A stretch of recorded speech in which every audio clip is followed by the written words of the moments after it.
Selamat pagi, Bapak Ibu. Pada kesempatan kali ini, saya akan menjelaskan bagaimana cara menggunakan Learning Management System atau e-learning di Universitas Sumatera Utara.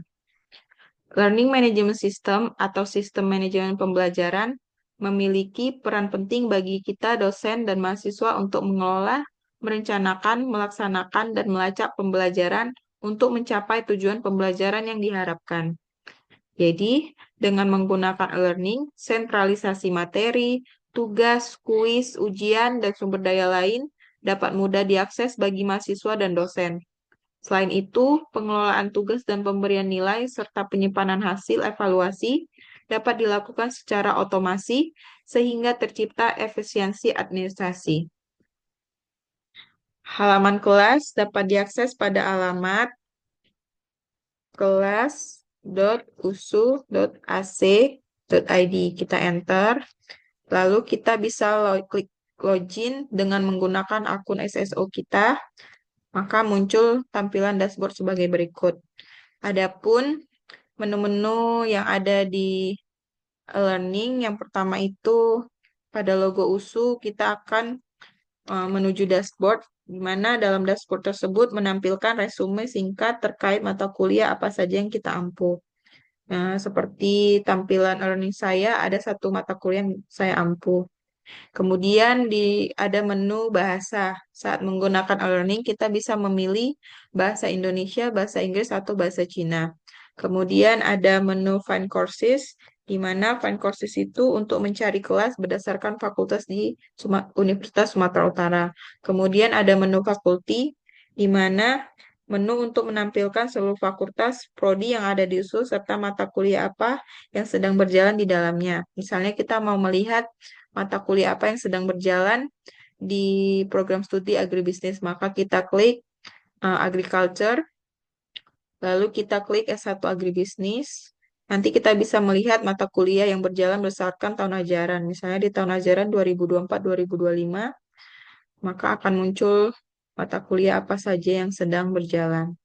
Lalu ada open courses, di mana menu ini adalah menampilkan mata kuliah selain mata kuliah di luar mata kuliah wajib yang sedang berjalan, seperti kampus mengajar atau monitoring PKKM musuh. Lalu ada juga jam pada e-learning untuk memunculkan waktu. Kemudian kita bisa memilih tampilan e-learning mau gelap atau terang. Lalu pada menu user terdapat sub-sub menu, di antaranya ada dashboard, itu untuk menampilkan resume singkat terkait mata kuliah apa saja yang diampu. Kemudian ada submenu profil, di mana submenu profil ini berisi informasi umum data diri dosen. Sehingga pada submenu ini dosen dapat mengupload foto, mengedit, dan menambahkan informasi tentang dirinya. Kita bisa melakukannya dengan mengklik edit profil. Kita bisa ubah, menambahkan, dan mengupload foto. Namun, data yang diubah pada e-learning tidak akan mengubah data lain yang ada di SIM SDM. Lalu ada submenu nilai, di mana submenu ini berguna sebagai modul penilaian atau bentuk skala penilaian dari dosen. Pada halaman ini terdapat pilihan mata kuliah yang diampu. Misalnya seperti tadi, mata kuliah yang saya ampu ada bisnis inkubasi. Jika kita klik, maka akan muncul rekapitulasi nilai-nilai mahasiswa berdasarkan konten-konten yang ada di dalam kelas, seperti nilai kuis, nilai tugas, nanti akan muncul nilai akhir pada tiap mahasiswa, dan ada juga nilai rata-rata berdasarkan konten-konten mata kuliahnya. Kemudian ada juga submenu kalender, di mana untuk memeriksa agenda-agenda ke depan seperti jadwal kuis, deadline tugas, dan event. Selanjutnya ada submenu berkas pribadi. Ini seperti drive untuk kita menyimpan berkas-berkas kita. Lalu ada submenu laporan, submenu yang menyediakan laporan aktivitas user di kelas. Lalu ada submenu preferensi, jadi kita bisa melakukan pengaturan pada akun pengguna, kemudian blog dan lencana atau badges. Kemudian submenu yang terakhir yaitu keluar, Jika ingin mengakhiri learning, kita bisa klik submenu ini. Selanjutnya, kita kembali ke dashboard. Langkah yang bisa kita lakukan di e-learning adalah kita bisa melakukan enroll user. Sebenarnya enroll user ini bisa dilakukan oleh dosen pengampu ataupun admin operator yang ada di prodi atau fakultas. Enroll ini untuk menambahkan anggota atau dosen maupun mahasiswa yang diizinkan untuk mengikuti mata kuliah.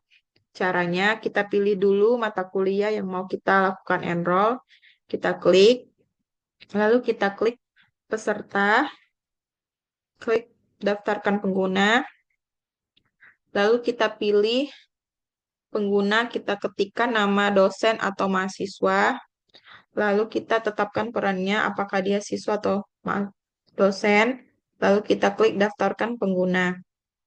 Nah, maka akan muncul user-user baik mahasiswa maupun dosen seperti berikut. Selanjutnya yang bisa kita lakukan adalah mengelola kelas mata kuliah tersebut. Misalnya kita mau menambahkan konten-konten di dalam kelas atau mata kuliah. Pertama, kita klik dulu mata kuliah atau kelas yang mau kita tambahkan kontennya. Kita klik. Nah, jadi akan muncul tampilan seperti ini. Jadi di dalam learning ini akan dibagi berdasarkan pertemuan 1 sampai 14, di mana di dalam masing-masing pertemuan kita bisa menambahkan konten-konten. Jadi sebelum kita dapat mengolahnya, kita harus mengaktifkan mode edit dahulu. Di sebelah kanan kita centeng mode edit sampai berwarna hijau. Kemudian kita pilih eh, pertemuan keberapa yang mau kita tambahkan konten.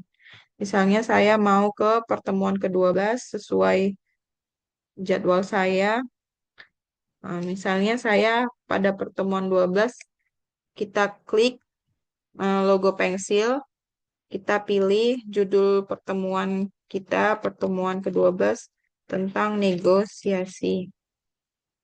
Kita enter. Lalu apabila ingin menambahkan konten, kita klik tanda tambah.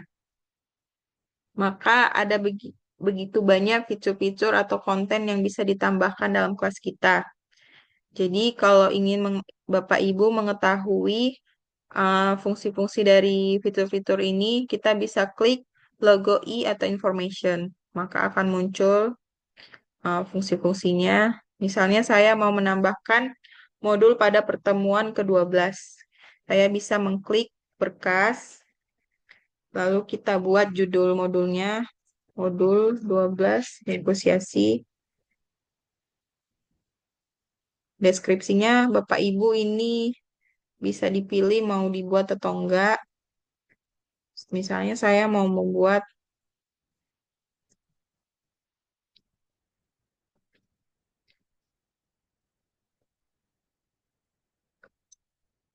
kemudian kita klik tampilkan deskripsi. Untuk mengupload modul, Bapak Ibu bisa mengklik logo kertas, kita klik tambah, unggah berkas, kita pilih filenya diletaknya di mana. Kita klik misalnya modul saya dalam bentuk PDF, kita unggah berkas ini. Kita loading sampai muncul, lalu kita simpan dan kembali ke kursus. Maka akan muncul modulnya. Untuk mengecek apakah sudah sesuai, Bapak Ibu bisa klik judulnya, lalu akan muncul modul dalam bentuk PDF atau sesuai berkas yang kita upload tadi formatnya. Selain bisa menambahkan modul, kita juga bisa menambahkan konten-konten lain seperti sebelumnya kita klik dulu tambahkan aktivitas. Misalnya kita mau membuat kuis atau ujian dengan menggunakan e-learning dengan fitur kuis. Misalnya membuat pertanyaan pilihan berganda, kita klik kuis, lalu kita buat judulnya, kalau tes, no. negosiasi, kemudian kita isi deskripsinya, lalu kita pilih waktu pengerjaan sesuai tujuan tujuan fitur ini. Misalnya tadi untuk menggunakan UTS, bisa kita pilih kuis dimulai dan kuis ditutup itu di tanggal yang sama. Lalu kita aktifkan waktu pengerjaannya, misalnya 45 menit. Kemudian kita klik simpan dan tampilkan.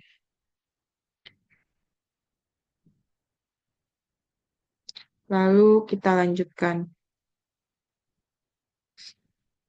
Lalu kita bisa tambahkan soal dari eh, bank soal. Sebelumnya saya akan menjelaskan cara membuat soal atau menambahkan soal dari bank soal. Caranya itu kita klik menu bank soal, lalu pada pilihan ini kita pilih impor. Jadi impor itu kita bisa mengupload berkas format TXT atau dari Notepad dengan format icon. Jadi pada Notepad kita buat soal-soal seperti ini dengan bentuk soal, lalu choice-nya, dan kita ketik answer, lalu kita beri jawaban huruf sesuai jawaban C. Karena ini kapital, maka answer-nya juga kapital tanpa membuat narasinya. Kemudian kita kembali.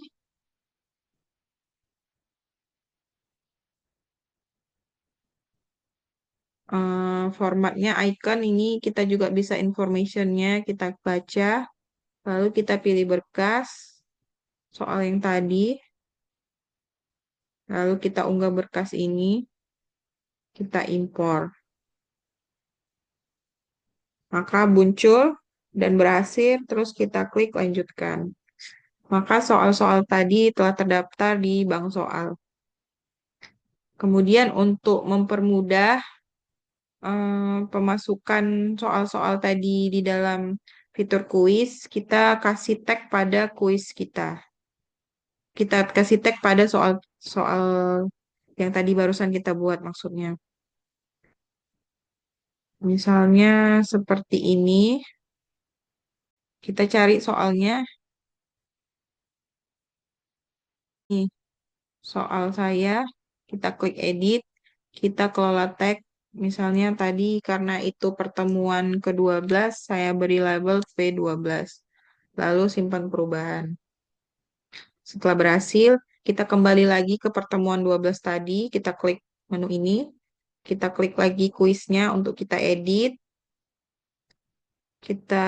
setelan, lalu kita lanjutkan dengan simpan dan tampilkan, maka akan kembali ke menu tambahkan soal, lalu kita tambah, lalu kita klik dari bank soal, kemudian kita ketik filter label yang telah kita beri yaitu P12 atau pertemuan ke-12. Maka akan muncul soal-soal yang telah kita labeli. Kita pilih soal-soal mana saja yang mau masuk ke dalam kuis atau UTS kita. Kita klik tambahkan soal terpilih. Maka akan muncul dan berhasil. Untuk mengeceknya, kita klik ke pertemuan ke-12 tadi. Kita kembali. Maka muncul, kita klik, kita bisa perhatiin jauh kuis. Nah, maka akan melihat, mendapat kita bisa preview soal-soal yang akan muncul saat kuis atau saat ujian UTS nanti. Seperti berikut. Lalu kita kembali, jika sudah sesuai, kita kembali ke pertemuan ke-12 tadi.